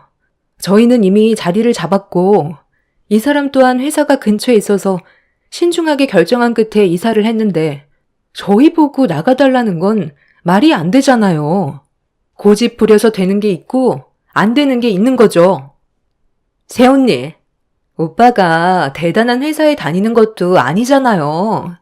동생을 위해서 그 정도는 충분히 해줄 수 있다고 생각하는데요. 대형 로펌 변호사가 하루에 얼마나 많은 업무를 처리하는 줄 알아요? 집이라도 가까우면 그만큼 쉴 수 있는 시간도 많아지니까 다음 날에도 업무에 지장이 없죠. 로펌 회사와 최대한 가까운 데 알아본다고 해서 집을 구한 게 차로 30분 거리예요. 퇴근 시간에 차 막히는 거 보면 시간이 더 걸린다고요. 엄마가 오빠 좀 설득시켜주면 안 돼? 너희도 사정이 없는 건 아니니까 당연히 고민이 되는 건 알겠는데 네가 그래도 오빠잖니. 동생이 결혼 생활을 잘 할 수 있게 도와줘야 되는 게 맞는 거 아니니? 아니요. 설득시키려 해봤자 소용없어요. 저는 그렇게까지 해줄 마음 없고 이 문제를 다시 입 밖으로 꺼낸다면 얼굴 안 보고 살 테니까 이제 그만하세요. 너도 더 이상 얘기하지 마. 싫다는 거 계속 보채면 서로 감정만 안 좋아지는 거라고. 거기에서 살다가 회사 근처에 집 나왔을 때 이사하면 되는 거잖아. 오빠는 내가 잘 되는 게 그렇게 싫어? 능력 좋은 남자 만나서 앞으로 행복하게 좀 살고 싶다는데 그거 하나 들어주는 게 그렇게 힘드냐고. 새언니가 뒤에서 미리 손 쓴 거 아니에요? 내가 뭐 하나 부탁하면 거절한 적 없던 오빠가 이렇게까지 단호한 모습을 보이는 건 새언니가 뒤에서 거절하라고 미리 얘기했겠지. 아가씨, 저희 입장에 대해서 생각은 해보고 그런 말 하는 거예요? 지금 살고 있는 아파트에 들어간 이유는 그곳에 초중고 학군이 몰려 있어서 결정한 거예요. 그리고 이 사람 회사와도 가까우니까 저희 상황에 맞게끔 이사한 건데 아가씨가 바꿔달라고 해서 이사를 하게 된다면 이 사람 회사 출퇴근도 그렇지만 애들 학교 문제가 제일 심각해진다고요. 이미 자리 잡아 잘 살고 있는데 이런 식으로 억지를 부리면 당연히 아가씨 오빠라 해도 거절하지 않겠어요? 아가씨가 결혼식 올리고 아이를 가진다 해도 학교 갈 때까지 아직 시간 충분한데 벌써부터 이러는 거 나도 기분이 별로 좋지 않아요. 억지 부린다고 될 일이 아니라는 거예요. 제가 신우의 버릇없는 행동에 불만을 터뜨리자 시모는 자기 딸한테 화를 냈다며 거침없이 막말을 뱉어댔습니다. 남편은 더 이상 대화를 나눠봤자 좋을 거 없다면서 결혼식 전에는 얼굴 볼 일 없었으면 좋겠다고 먼저 자리에서 일어나길래 저도 남편의 뒤를 따라 시댁에서 나왔습니다. 신우가 억지 부린다는 걸 시부모도 모르는 건 아닌데 변호사 사위 들인다는 거에 들떠서는 신우가 해달라는 대로 다 해주고 싶어 하는 게 눈에 훤히 보였어요. 남편은 아무리 가족이라지만 이럴 때면 정말 정 떨어진다고 결혼식 전에는 어떠한 전화도 받지 말라면서 화를 가라앉히지 못하고 있었습니다. 그렇게 결혼식 전에 시모와 신우가 저에게 개인적으로 연락을 취해도 받지 않았어요. 싫은 말 듣고 싶지 않았고 또 얼굴 붉히고 싶지 않아 연락을 주지도 받지도 않았습니다. 그런데 급한 사람이 먼저 움직인다고 가족들과 저녁 먹고 있는 시간에 신우와 시모가 저희 집으로 직접 찾아왔어요. 남편은 신우의 목소리를 듣자마자 가족들과의 즐거운 시간을 방해했다는 거에 화가 잔뜩 올라 현관문을 확 열면서 분노를 표출했어요. 남편과 결혼 생활 10년이 넘어갔지만 그렇게까지 화를 낸 적은 처음 봤었는데 시모와 신우도 남편이 무섭게 화내는 모습은 처음 봤는지 당황한 얼굴로 남편을 바라보고 있었습니다. 시모는 눈치가 없는 건지 이왕 온 거 할 말은 해야겠다면서 남편을 강하게 밀친 뒤 신우를 데리고 집 안으로 들어왔어요. 남편은 허락도 없이 집에 들어온 거에 대해 불만을 표출하며 얼굴을 붉혔습니다. 제 허락 없이 왜 함부로 집에 들어오세요? 연락도 없이 이렇게 불쑥불쑥 찾아오면 제가 좋은 말이 나오겠어요? 너는 생각이 없는 거야? 오빠한테 먼저 전화해야 되는 게 순서 아니냐고. 애들 밥 먹이고 재워야 하니까 쓸데없는 말 할 거면 그만 나가줘. 나 더 이상 화나게 하지 마라. 네가 아무리 동생이라 해도 개념 없이 행동하면 더는 못 참아. 마지막으로 얘기하는데 너랑 엄마가 무슨 말을 해도 들어줄 마음 없고 계속 이런 식으로 행동하면 나는 결혼식 날 가지 않을 거니까 알아서들 판단해. 대단하다, 대단해. 네가 우리 아들을 어떻게 구워 삶았으면 저렇게까지 민감하게 반응을 하겠어? 평소 같았으면 동생이 뭐 하나 부탁해도 다 들어줬는데 저런 태도를 보인다는 건 누가 봐도 옆에서 입김을 계속 불어넣고 있으니까 어쩔 수 없이 우리한테 화를 내는 거겠지. 네가 그동안 엄마한테 소리친 적 있어? 가족들끼리 싸우는 거 제일 싫어하는 네가 엄마한테 큰 소리 친 적 그동안 살면서 있었냐고. 없었잖아. 며느리 하나 잘못 들어와서 집안 전체를 무너뜨리고 있다는 걸로밖엔 안 보이는데 평소 같았으면 이 집 넘겨달라고 했으면 내 말이 끝나기 무섭게 바로 행동했을 텐데 네가 도대체 무슨 말을 했길래 내 아들이 이 정도로 경기를 일으키면서 싫어하는 거니? 공짜로 달라는 것도 아니고 이 집 시세대로 주겠다는데 도대체 뭐가 문제야? 너희들은 이미 새 집에서 2년을 넘게 살아왔고 어디서 살던 그게 상관없지만 얘는 입장이 다르잖니. 이제 곧 결혼식을 앞두고 있고 처음 시작하는 신혼집이 제일 중요한데 거리가 멀어서 생활상 불편함이 생기면 그로 인해 서로에게 불만이 쌓일 수도 있는 거라고. 어제 내 사이가 일하는 로펌 회사에서 신혼집까지 출퇴근 시간을 확인해 봤는데 서울 시내권이라 조금만 늦어도 차가 엄청 막히는 구간이더라. 본면 생활에 지장이 생길 게 뻔하다고.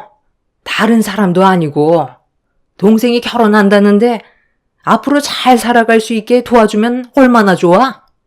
이렇게까지 서로 얼굴 붉혀가면서 화를 내야 되겠어? 이런 감정으로 앞으로 어떻게 얼굴 보고 살 거니? 어머님, 저번에도 말씀드렸지만 저희 집안 사정도 있는 거잖아요. 이 사람 회사도 문제지만 아이들 학교 문제가 제일 큰 비중을 차지해요. 그래서 저희는 더 예민하게 반응할 수밖에 없는 거예요. 어머님이랑 아가씨는 저희가 계속 받아주지 않는다고 불만을 꺼내놓는데 저희 입장에서 단 한 번이라도 이해해보려고 생각은 해봤어요? 지금 현재 어떻게 살고 있는지 전혀 모르는 것도 아니면서 어떻게 그런 식으로 말씀하세요? 억지를 부린다고 해서 해결될 문제가 아니에요. 결혼식이 코앞인데 서로 안 좋은 감정을 가지고 식을 올릴 수는 없잖아요. 안 되는 거 알면서 더 이상 택도 없는 소리 마세요. 맞네. 새언니가 옆에서 오빠 꼬드긴 거 맞네. 엄마도 말하는 거 봤지? 오빠가 내 말 거절할 사람이 아닌데 새언니 태도를 봐봐. 이 집 절대 뺏기고 싶지 않다는 저 눈빛을 보면 탐 나오잖아. 옆에서 우리 오빠 구워 삶았겠지. 오빠, 내가 이렇게까지 찾아와서 부탁하는데 정말 안 들어줄 거야? 나랑 평생 얼굴 붉히면서 살고 싶은 거냐고. 동생이 이렇게까지 얘기하면 들어줄 수 있는 거 아니야? 오빠가 나한테 이렇게까지 매몰차게 행동할 줄 몰랐는데 정말 실망이야.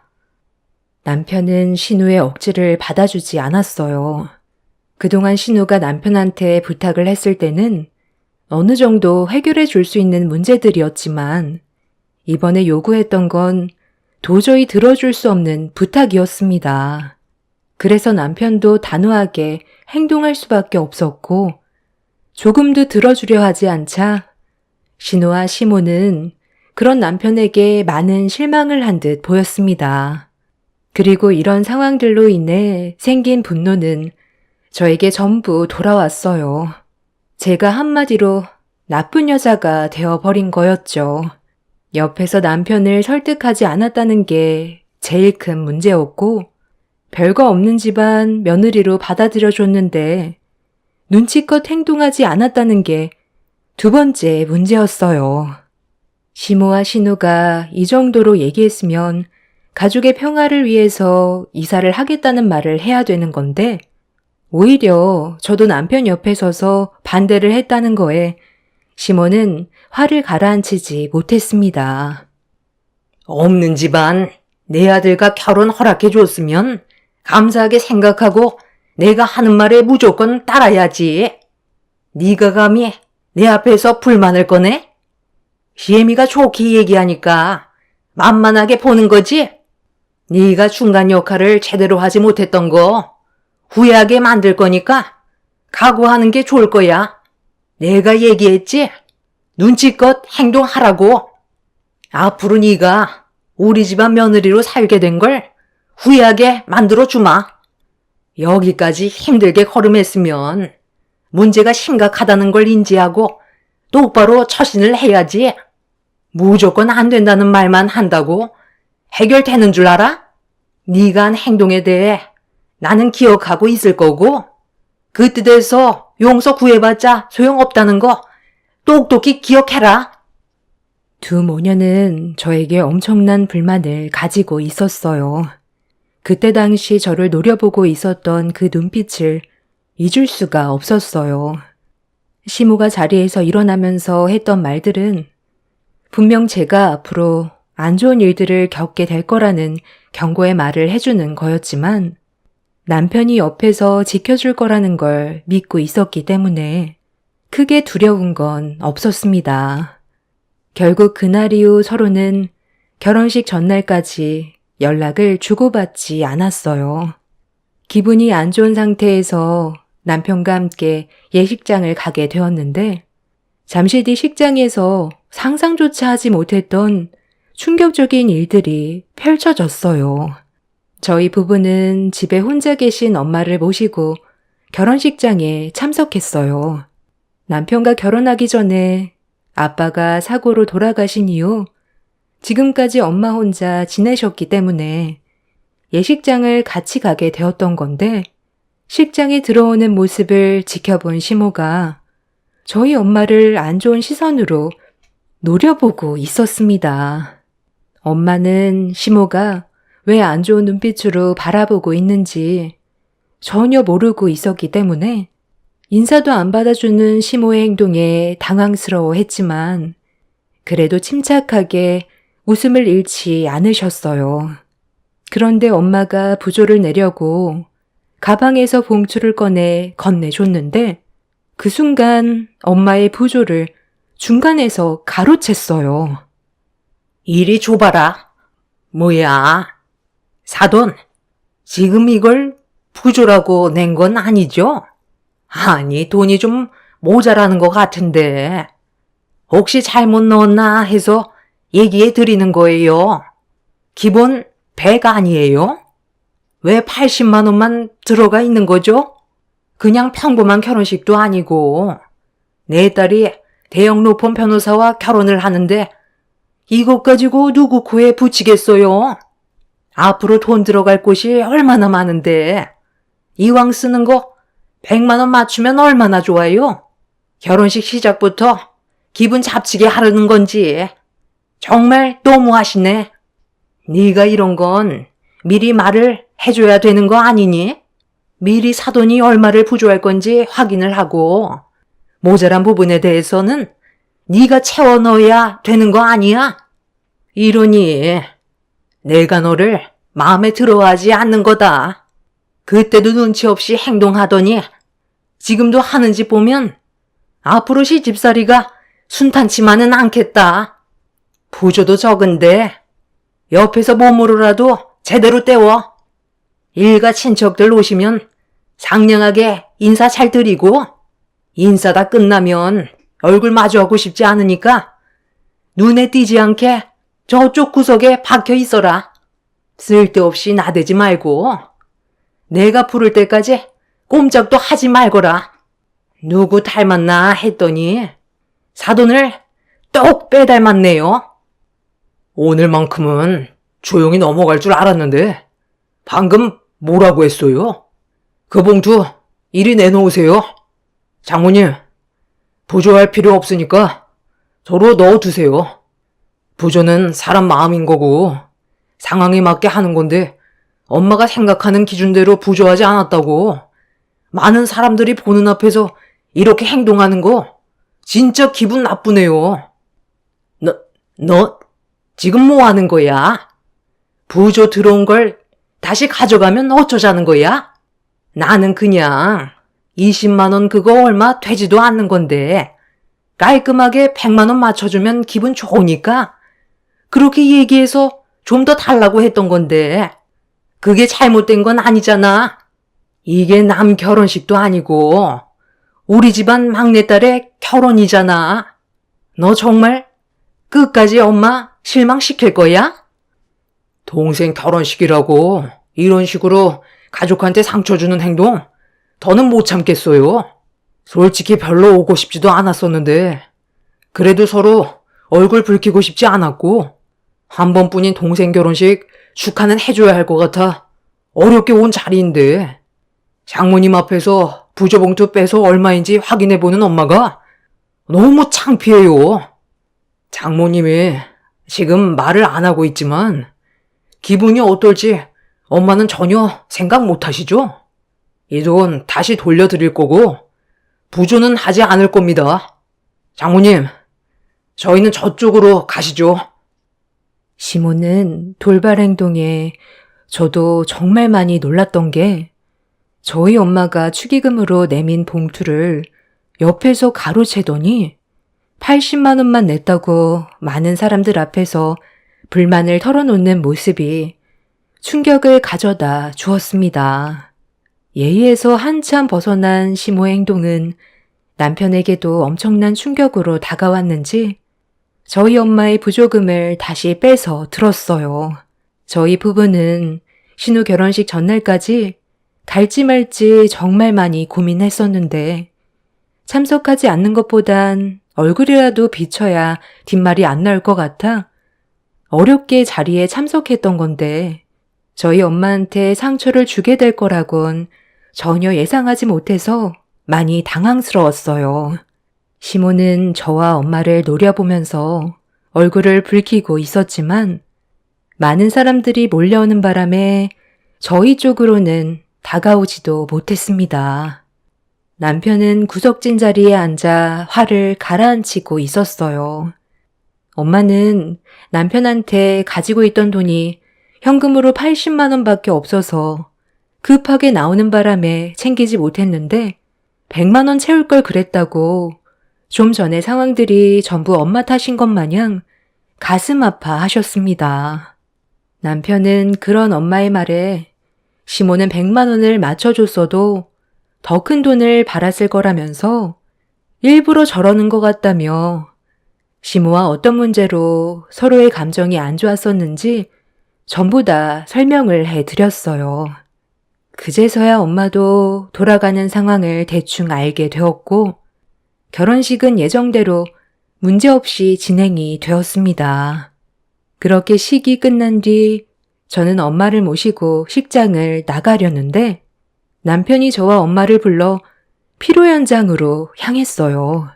시모와 신우가 있는 곳에서 식사를 하고 싶지 않았었는데 남편은 여기까지 힘들게 와놓고 밥 한 끼 안 먹는 게 말이 되냐면서 저와 엄마를 모시고 피로 현장에 들어서려는 순간 시모가 갑자기 앞을 가로막았습니다. 그리고 남편한테 손을 내밀면서 가져간 부조금을 다시 내놓으라고 인상을 쓰고 있었지만 남편은 그런 시모를 무시했습니다. 제가 낸 축의금으로도 충분하지 않아요? 식사 한 끼 하는 거 가지고 괜히 일 크게 만들지 마세요. 이 결혼식 무사히 끝내고 싶으면 저 그냥 놔두시라고요. 지금 상당히 많이 참고 있거든요. 엄마가 계속 이런 식으로 행동하면 저도 그냥 막 나갈 거예요. 간단하게 먹고 나갈 거니까 비키세요. 너 결혼하더니 정말 많이 변했구나. 어떻게 엄마한테 대들 수 있어? 도대체 내가 뭘 잘못했다는 거야? 그냥 아쉬워서 한마디 할 수도 있는 거지. 80만 원 부조보다 100만 원 맞춰주는 게 보기에도 좋으니까 부탁한 건데 그게 그렇게 싫었니? 그리고 사돈이 준 80만 원 네가 도로 가져갔잖아. 나도 너랑 아까 그 일 있고 나서 결혼식 내내 기분이 좋았는 줄 알아? 사돈이 생각 없이 행동한 결과가 어떻게 됐는지 보세요. 그 20만 원 아껴서 국 끓여 먹을 거예요? 아무리 없이 산다지만 축의금 아끼는 건 너무하다고 생각되지 않아요? 경조사비 100도 안 내놓고 무슨 밥을 달래? 지금 당장 20만 원 채워서 다시 100만 원 가지고 오지 않으면 피로 현장은 출입할 수 없으니 그런 줄 아세요. 그리고 오늘 이 시간부로 너는 우리 집안 며느리라고 생각하지 않을 테니까 다시는 내 앞에 나타나지 마라. 너도 필요 없어. 나는 앞으로 내 변호사 사회를 아들로 생각하며 살 거다. 어차피 너희들 있어봤자 아무 쓰잘머리 없는데 차라리 큰아들 없는 셈 치고 사는 게 낫지. 집 그거 꼴랑 바꿔달라는 것도 엄청 싫어하더니만 축의금 100만 원 맞춰주는 게 그게 그렇게 어려워? 큰 며느리 너가 들어온 뒤로 좋게 되는 일이 하나도 없어. 아주 밉상이다, 밉상. 시모는 피로 현장에서 화를 억누르지 못하고 엄마와 저희 부부에게 소리를 질렀어요. 그 순간 피로 현장이 조용해지면서 많은 사람들이 저희가 있는 곳을 바라보고 있었습니다. 엄마는 100만 원을 채워주지 못한 것 때문에 일이 커진 것 같다면서 좋은 날 얼굴 붉히지 말자며 최대한 좋게 풀어가려고 시모의 손을 잡았는데 그 순간 시모가 저희 엄마를 강하게 밀쳤는데 하필 필요 현장 테이블에 올려져 있던 와인잔이 떨어지면서 중심을 잡지 못한 엄마는 뒤로 넘어짐과 동시에 깨진 와인잔의 손이 그대로 찢어지는 사고가 나게 되었습니다. 시모는 감정을 억누르지 못한 채 많은 사람들이 보는 앞에서 보이면 안 될 모습을 보이게 되었고 저와 남편은 시모에게 뭐 하는 짓이냐고 소리치면서 엄마를 일으켜 세워드리려는데 갑자기 누군가 엄마를 부축해 일으켜 드렸어요. 그런데 그 모습을 본 신랑 측 사람들이 엄마와 뒤에 있는 한 사람을 보고 전부 기립하더니 엄마 앞으로 뛰어왔어요. 저희 모두는 그 광경에 당황스러웠었죠. 알고 보니 엄마를 부축했던 그 사람은 신우가 결혼할 남자의 로펌 회사 대표였고 신랑 측 사람들은 전부 변호사였기 때문에 대표의 얼굴을 보고 전부 기립해서 엄마 앞을 뛰어 달려온 거였습니다. 그리고 뒤이어 로펌 회사 대표가 왔다는 소식을 접한 신우와 신랑이 저희 앞으로 뛰어 달려왔어요. 그런데 엄마의 한마디에 저는 엄청난 충격을 받게 되었고 그 모습을 지켜본 시모와 신우는 말도 안 된다며 경악을 하고 있었습니다. 저도 전혀 알지 못했던 일이라 정말 당황스러웠어요. 넘어진 엄마를 부축해준 로펌 회사 대표는 엄마와 예전에 과는 달랐지만 대학교 친구 사이였고 최근에 우연히 서로 만나게 된 지 얼마 되지 않았다는 말을 듣게 되었습니다. 문제는 대표라는 분이 필요 현장으로 걸어오면서 시모가 보인 행동들에 대해 모든 걸 지켜보고 있었다는 거였어요. 그리고 주위를 살피더니 신우 신랑에게 한마디 건넸습니다. 신우의 예비 신랑은 대표의 한마디에 난감한 표정을 보이면서 어떻게 해야 할지 몰라 당황해하고 있었어요. 김변은 사건 해결 능력이 탁월하니 이번 건에 대해 처리해줬으면 좋겠는데 내가 직접 부탁하는 걸 거절하지는 않겠지? 내가 직접 나서길 바라는 건 아니지? 자네가 직접 이 사건을 정리해준다면 앞으로 자네가 받을 혜택은 더 많아질 걸세. 결혼도 중요하지만 잘못된 걸 내 눈앞에서 전부 목격했는데 그냥 지나칠 수는 없어서 말이지. 이번 일에 대해선 자네 말고도 처리해줄 사람은 많지만 내가 자네를 택한 이유는 누구보다 내 편에 서서 일 처리를 깔끔하게 해줄 것 같아 부탁을 한 거니 거절하지 않았으면 좋겠네. 나도 내 친구가 이 결혼식에 참석해 있을 거라곤 전혀 알지 못했던 상태라 친구가 넘어진 모습을 보게 됐을 때 너무 놀랐거든. 아니, 제 사이가 다니는 로펌 회사의 대표시라고요? 그리고 안사돈과 친구 되는 사이고요? 아이고, 제가 전혀 알지 못해서 잠깐 실수를 했나 봅니다. 잠깐 서로 오해가 있다 보니 일이 좀 생기긴 했는데 별일 아닙니다. 이 정도 일로 법적으로 처리를 한다는 건 좀 말이 안 되잖아요. 가족들 일인데 그냥 좋게 넘어갈 수 있습니다. 사이가 저를 상대로 법적으로 싸워야 한다면 서로가 얼마나 많은 상처를 받겠어요. 그건 이 결혼식을 망치겠다는 말이잖아요. 공과 사는 구분해야 되겠죠. 저는 일적으로 김변한테 부탁을 한 건데 만약 거절을 한다면 저도 그 다음 일은 진지하게 생각을 해봐야 될 것 같습니다. 아마 제가 회사에서 그래도 아끼는 사람 중 한 명을 잃게 될 수도 있겠죠. 제 친구가 억울한 입장에 놓여 있었는데 그걸 지나칠 사람이 누가 있겠어요? 저는 제 사람을 일적으로 지시를 한 거니 거절을 한다면 더 이상 제 회사를 다닐 수는 없겠죠. 법적으로 잘못을 모두 인정하고 진심으로 사과를 하시는 게 좋겠습니다. 엄마도 신우의 신랑 로펌 회사의 대표가 친구분인지 전혀 모르고 있었어요. 최근에 연락을 주고받는 사이셨지만 그 회사 대표라는 건 알지 못했던 것 같습니다. 그리고 결혼식장에서 마주치게 될 거라는 것도 전혀 알지 못하고 있는 듯 보였어요. 로펌 회사 대표는 신우 신랑에게 저희 엄마의 변호를 맡아달라고 했지만 이 상황이 상당히 껄끄럽게 흘러가고 있었어요. 예비 장모님을 상대로 법적 소송을 진행해야 되다 보니 안 좋은 모습들을 꺼내서 법적 승소로 이끌어야 되는 복잡한 상황이었죠. 옆에서 신우는 저희 엄마 편에 서서 변호하지 말라고 했지만 대형 로펌 회사에 들어가는 게 쉬운 문제도 아니라서 신우 예비 신랑은 쉽게 결정을 하지 못하고 있었어요. 그리고 이 문제로 신우 예비 신랑 측 부모님들도 심각하게 진행되고 있는 상황들로 인해 결혼식에 대해 진지하게 생각하고 있었어요. 결국 시모는 예비 사이를 놓치면 안 된다고 생각했는지 그 자리에서 저희 엄마한테 무릎을 꿇고 용서를 구했습니다.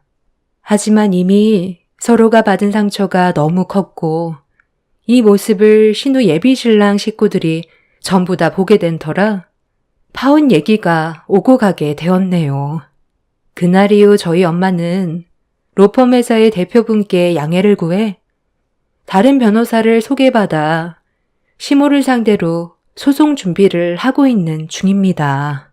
하지만 이 문제로 신우는 파혼을 당하게 되었고 이 문제 또한 소송 중에 있습니다. 그리고 저희 부부는 지금까지 시모와 신우의 얼굴을 안 보며 살고 있어요. 그 짧은 시간 동안 받았던 상처가 너무 커서 용서해주고 싶은 마음도 없습니다. 본인들의 잘못된 행동으로 인한 결과니 어쩌겠어요. 저도 처음 알게 된 사실이지만 저희 엄마가 대형 로펌 대표분과 친구 사이였다는 건 꿈에도 몰랐습니다. 살다 보니 이런 일도 경험하게 되네요. 이래서 항상 인간관계를 잘 유지해야 된다고 하나 봐요. 사람 앞일 어떻게 될지 아무도 모르잖아요. 본인들이 저지른 일들이 얼마나 참담한 결과를 낳았는지 이번 일을 통해 깨달았으면 좋겠어요. 제 사연 들어주신 분들 감사합니다.